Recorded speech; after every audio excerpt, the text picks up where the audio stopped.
ladies and gentle-tubers, it's eveRide. I don't know about you, but does just getting on your motorcycle just make you stoked for freaking life? Just for living? Oh man, it's like a drug. All right, sorry, enough of that. It's like Pavlov's dogs, you know? All I have to do is put my leg over this thing and fire it up. And seriously, the sound of the engine, you know, just that, I get so pumped up with adrenaline. It's crazy. It's so crazy.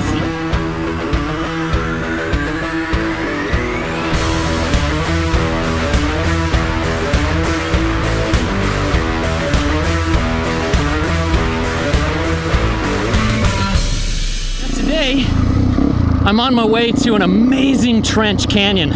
Woo! First got to do the commute to get there. I got the cranks tuning in the Sena. Oh, what a perfect, beautiful day for just shredding out here in the desert. Oh, 65 degrees. The bike just wants to go. Yeah, so I'll tune you back in when things get interesting. Whoa. Things just about got interesting.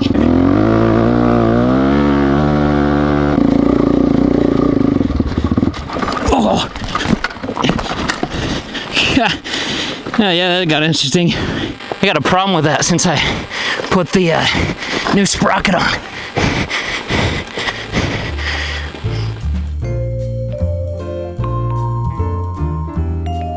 All right, you guys, as you can see here, we're dropping into a magical canyon filled with magic, unicorns, rainbow-colored bunnies, fluffy assorted animals, and I wanted to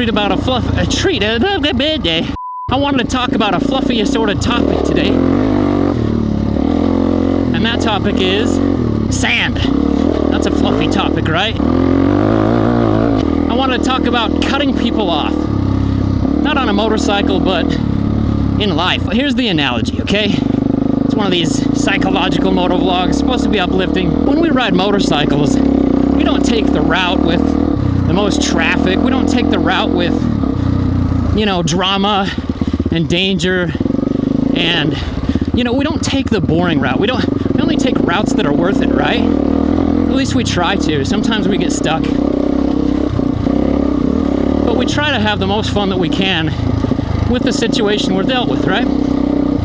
But I don't think any of us would, you know, if we had a way out and came up on a traffic jam or came up on a, you know, against a route where we could go the average way, the mundane way, the holy sandy way. I don't think that we would take that route if it was compared to a route with a lot of fun and a lot of adventure, something that challenges us maybe. And so I'm wondering, why do we do that in life sometimes, you know?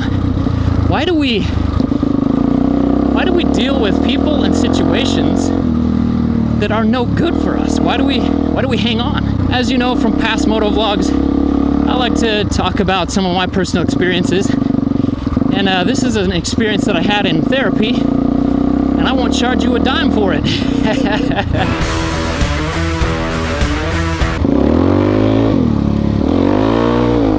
I wish you guys could see how far the back end gets out there.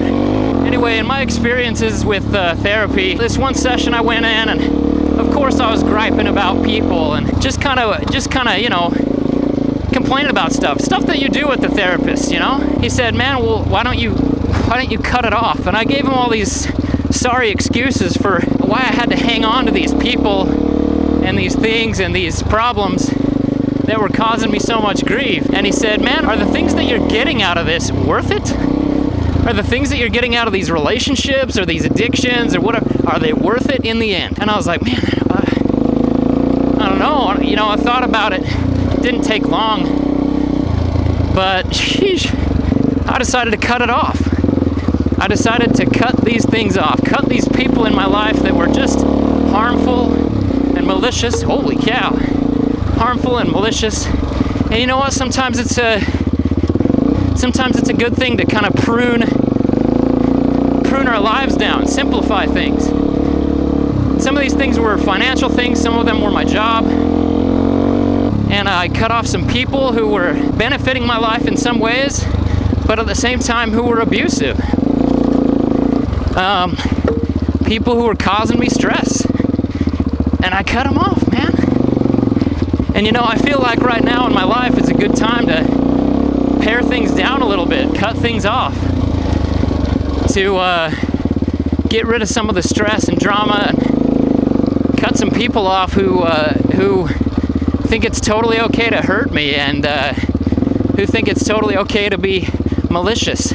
Since cutting people off the first time, and since cutting off the things that were stressing me out and simplifying my life, things have been so much better and neutral. You know, I just wanted you guys to think about that. Maybe a little food for thought. Maybe there's something in your life right now that would be beneficial to weigh whether keeping it in your life is worth it. Maybe it's a dead-end job. Maybe it's a person in your life that hurts you more than helps. And man, those are the worst, because sometimes leaving that person can mean all kinds of things. Sometimes leaving that person can mean some financial stability. Sometimes it can mean, whoa, that's a ridge. Sometimes it can mean your sex life. You know, and sometimes it can just mean a person who listens sometimes, but gives you nothing but criticism. You know what, guys? It's time to cut it off. So assess things in your life. If you're unhappy, assess why you're unhappy. Assess why you're feeling miserable. Assess why you don't like something. And then get rid of it. If it's worth it, get rid of it. So much love, guys, from out here in the Badlands. I'm gonna go under this thing. This is cool. I don't want to hit my helmet though. That would hurt. Seems deadly if something fell. Anyway, guys, much love. eveRide out.